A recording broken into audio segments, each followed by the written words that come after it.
welcome back to The Truth About Local Government. Today we are back talking about procurement. Not quite as catchy as education. With our favourite procurement experts, Simon Bullimore of Norse Group and Hannah Quinn Hill of Page Group, talking about the Procurement Act, commercial thinking, and broadly the commercial opportunities that exist within the Procurement Act. But firstly, before we dive into this topic today, Simon and Hannah, thank you both so much for taking the time to come on. How are you doing? Oh, okay. Well, yes. Good morning. Part two. Yeah, morning, Matthew. Yeah, it's a pleasure to be here again. Doing really well, thanks. Really happy to be Lovely. back And with you. Hannah, how are you? Exciting. Yeah, really excited. Looking forward to the conversation. I know that we were eager to get back on. So much to discuss.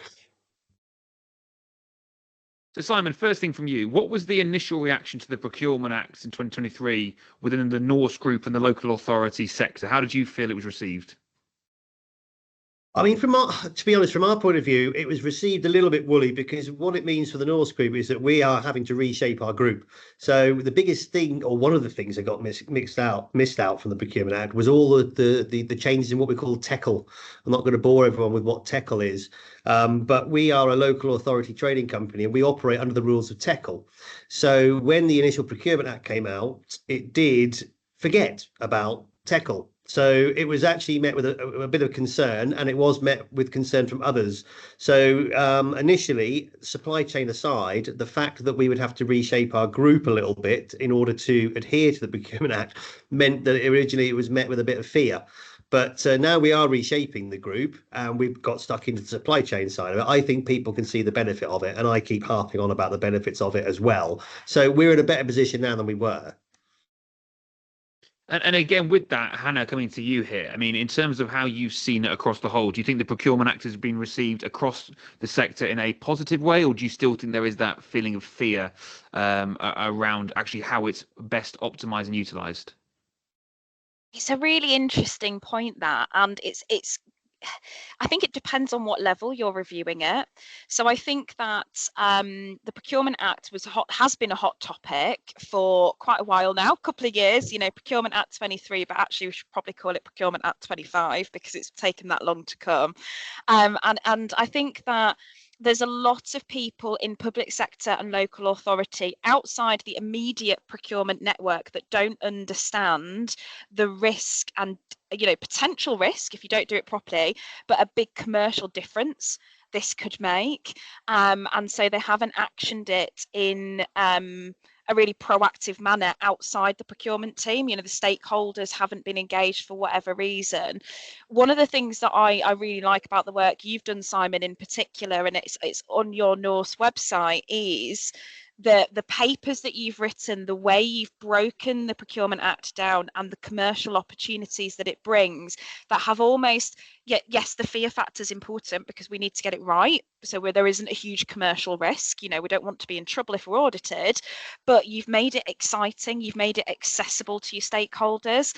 And I know I sound like a complete procurement nerd saying that, but actually from a non-MSIPS qualified perspective, you've made that information accessible, and I think other local authorities who are struggling with their stakeholders need to utilize that and do similarly, so that it's not just about fear, it's about excitement. Yeah, that's a really good. Sorry, I'll just say one other thing there, Matthew.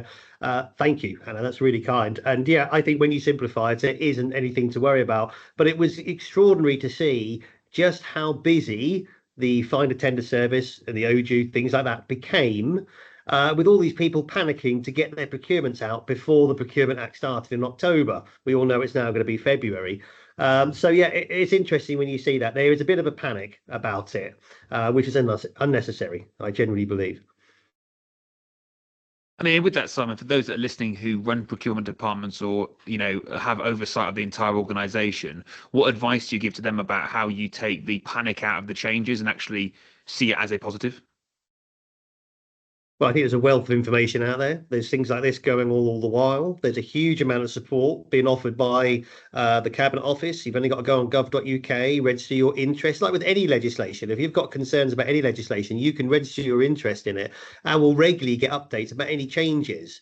I think you are definitely behind the curve now if you've not understood what's going to happen and what the changes are, but there's still time to catch up. There's a huge amount of training out there.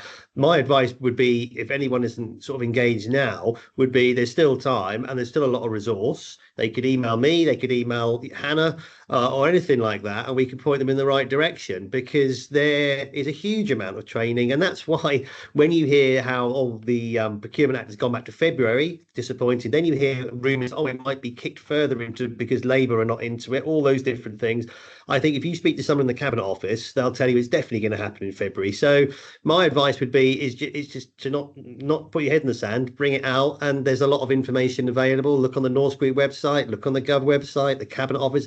There's an awful lot. And I think I've said before, no one's going to hang you up by the short and whatevers if you haven't got this spot on from day one. There's no case, there's no law history behind any of this at the moment. Everyone's going to be treading carefully through it, but understand the new publications you've got to do, understand the new competitive process that you can do if you wish, and just understand that your evaluation needs to be better and more transparent. Those are the three key areas, without getting into all the many other areas. But if I was running procurement and hadn't done anything, those are the three areas you've got to look at: evaluation, using the new process, and whatever the third one was, which has immediately gone out of my mind.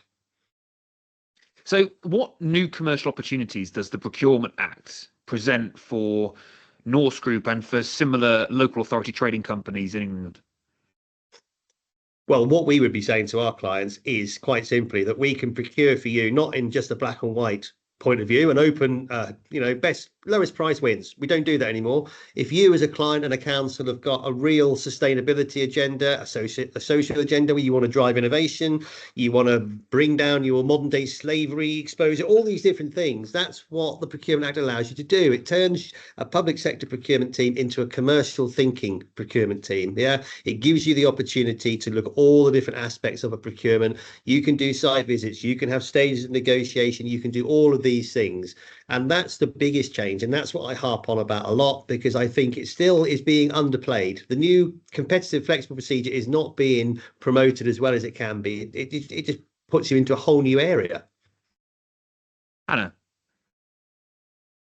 I think that's a really good point, and I think this is something where I would say it's actually more exciting. Okay, and there's a lot of procurement professionals out there who are, back to back, end to end, deliver, put it through a framework, get it done as quick as possible. We need it compliant and we need it done. And the bit that is bringing the excitement back into procurement is an opportunity to speak to your suppliers, to engage with the market, and to find out, is what we're asking for actually possible? What does good look like? And if that's what good looks like, can we get something better? Can we get something better than that by having open dialogue in a compliant manner? And that's the bit that I'm really excited about, is that opportunity to really engage with the market. And I know it's always been seen in a very private sector manner, but to get the best results, we know suppliers do better when they're engaged. We know that contracts are delivered and monitored better when the supplier knows they can deliver what you're asking for and you've discussed it and agreed it properly. And so the results of this, in terms of the added social value, in terms of the deliverables and the other elements, green agenda, all the things you can get back from this, are going to be higher and more beneficial to the public sector and local government. Simon, I'll come back to you.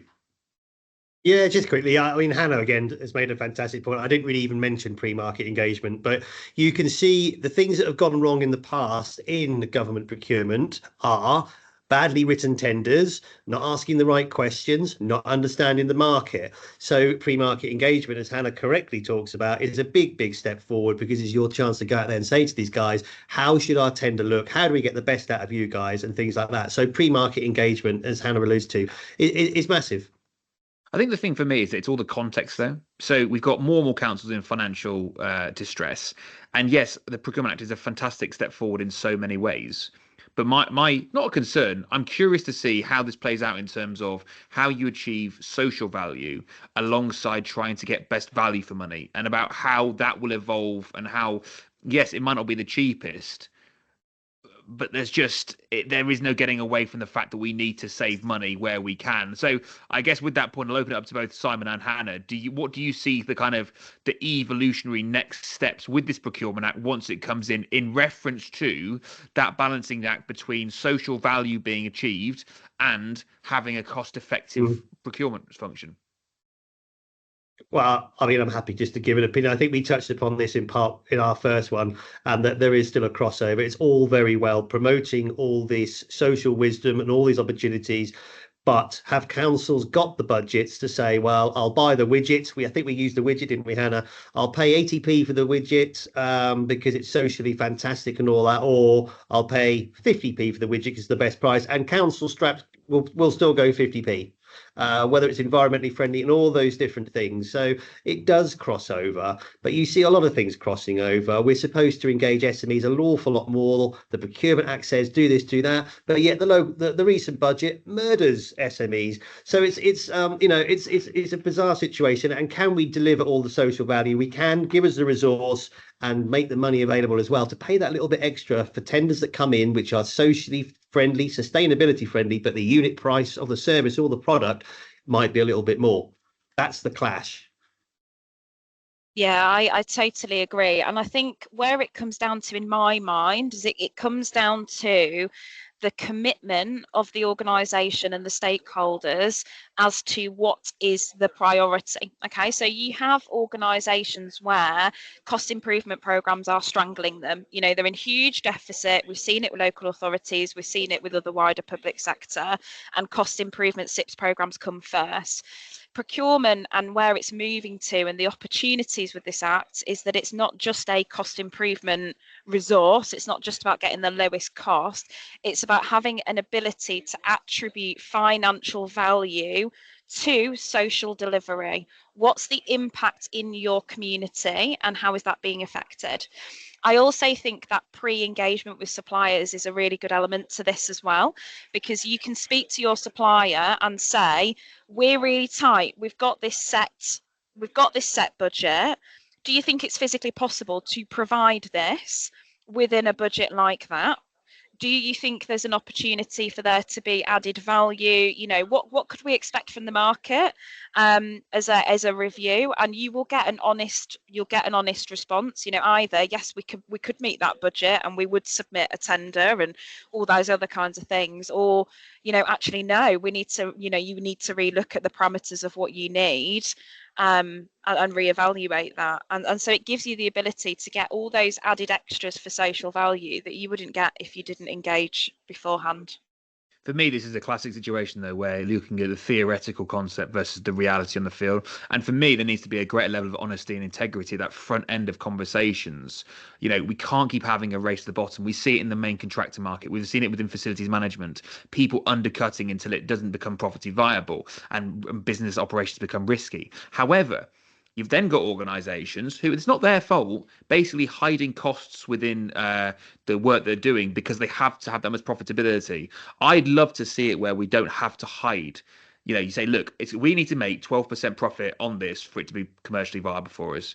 You know, if we can make it 14%, we can do all this socially, you know, responsible pieces. Now, that front-loaded conversation that's backed by data can talk about social value, in my personal opinion, would still achieve a better cost savings for local authorities in particular. Where they tend to go wrong is where nobody's tracking the overspend that's hidden into the contracts. You know, particularly if you look at the utilisation of locums across the sector and they think they've got a pre-agreed markup and they say it's £5, it's actually £22.5. And actually, if you said, well, look, if we can get it to £6, we'll guarantee. So I think there needs to be, I think the act is the infrastructure, but it's that cultural shift with both the supply chain and the end clients that I just hope is embraced. Hannah, I'm going to come to you because, like, you are the guru. You know, I mean, a nerd is not a word that I think should be negative. I think I love your passion for it. But how do we get the culture shift to coincide with the infrastructure change that we're seeing because of the Procurement Act? I think there's a number of levels of this, right? So I believe the temperature is set at the top. It's set at board. Okay, it's set with that top layer And where I think people like, and I'll use Simon again, again, Simon as an example of this, is where you've been fantastic is you've got the higher tier excited and engaged about the opportunity.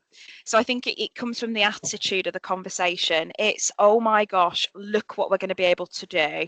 Here's the opportunity, rather than where I think some organisations have gone wrong is they're looking, oh gosh, we're going to have to the doubled notifications, it's the paperwork, it's the admin.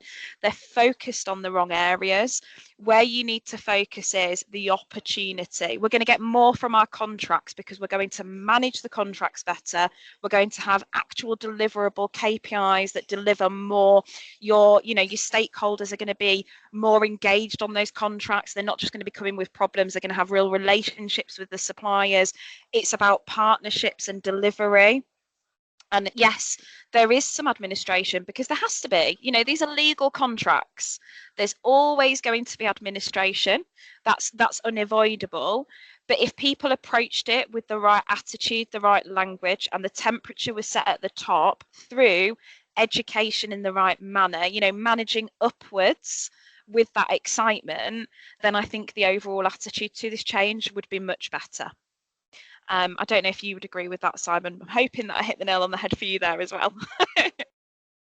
Yeah. It's focus on the positives. Yes, there's some admin. There needs to be admin. There's too much gone on over the years where contracts are awarded, spending public money to people. KPIs are not set. If they are set, they're not monitored. So you can understand every single rule that's been brought in and why. So yeah, we aren't obviously a local authority. We are a business that works alongside them. And for us, what we are saying to our clients and to our future clients, we've just signed a new joint venture with Calderdale Council in Halifax. And they are, pleased that we're going to help steer them, forwards, through for the compliance of the Procurement Act and things like that. It's about, Hannah's right, you've got to focus on the positives of it. If you're doing things as per PCR 2015, you're going to be fine. You're just going to focus on the best bits of PA 2023 now. Simon, my last question for you is this. What do you think, does this change in the Procurement Act, does this evolve Norse's offering to their customers? Yes. Yeah, because we won't just take your services and your products and go off and tender them and award them, based on the most advantageous price. We'll take them, we'll understand what are your strategies in your area. You talk about social value, how you drive in that. We can do that, we can fit it, and we can put it in your tenders. So it does evolve the offering that we can give to our customers, because we can take their chamber and their Labour or Conservative Party led strategy locally and apply it to the procurement that we do. So we are now taking procurement as a big tick box with us, and not just something that, oh, by the way, we'll onboard your current suppliers and we'll make sure it all works. We're not just onboard suppliers, we'll retender, we'll do all sorts of good things. So yeah, procurement is now at the front end. Obviously, I control the supply chain at the back end, but I work quite close with the guys talking to the clients whenever there's opportunity to say, this is what we can do for your procurement, this is how we can make it better. So yeah, massive opportunity for the group to shine more. And Hannah, my last question for you is, has the Procurement Act, is it and will it be changing recruitment trends within procurement? Oh, yeah, absolutely. We've already seen over the last 2 years a substantial change in skill set requirements. People are hiring and looking for softer, I put in inverted commas, skills for their procurement professionals, because it is more customer service driven. It is more about engagement, communication, project management, being able to work with stakeholders from point one to KPI maintenance in the contract at the back end, supplier relationships. It's completely changed the skill sets and what people are looking for in procurement, and as a recruiter, you can't just tick the box anymore and say they're SIPS qualified and they've done this category. You now have to have intelligent conversations with people in the market to understand, can they deliver this even at procurement officer level? So the answer is yes, and I'm thrilled that it's changed the market, because it allows me to express my love of procurement and my nerdiness and have those conversations. But I also think it will deliver better for our communities because of that change. Yeah, I definitely. totally agree. So I agree there with Hannah. Just real quick, Matthew, is that you're looking for a really well-rounded individual nowadays. Procurement touches nearly every part of the business, and now we're talking purely public sector. It is a sales pitch as well, and the pre-market engagement side of sales pitch. So yeah, whenever we look to recruit, we're looking for the person not just with MSIPs, but with the experience and the ability to win the stakeholders' hearts and minds and drive procurement forward. So yeah, I think Hannah makes another really good point there, to be honest.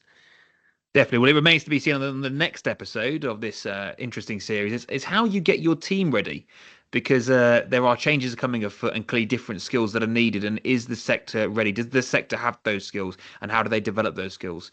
But from us here at the Truth About Local Government, we are out of time today. But I hope if you listen to this today and you have any questions, you'll reach out to Simon or to Hannah. But I hope you keep listening, keep learning, and keep doing the good work that you're doing across the UK. Goodbye from us for now.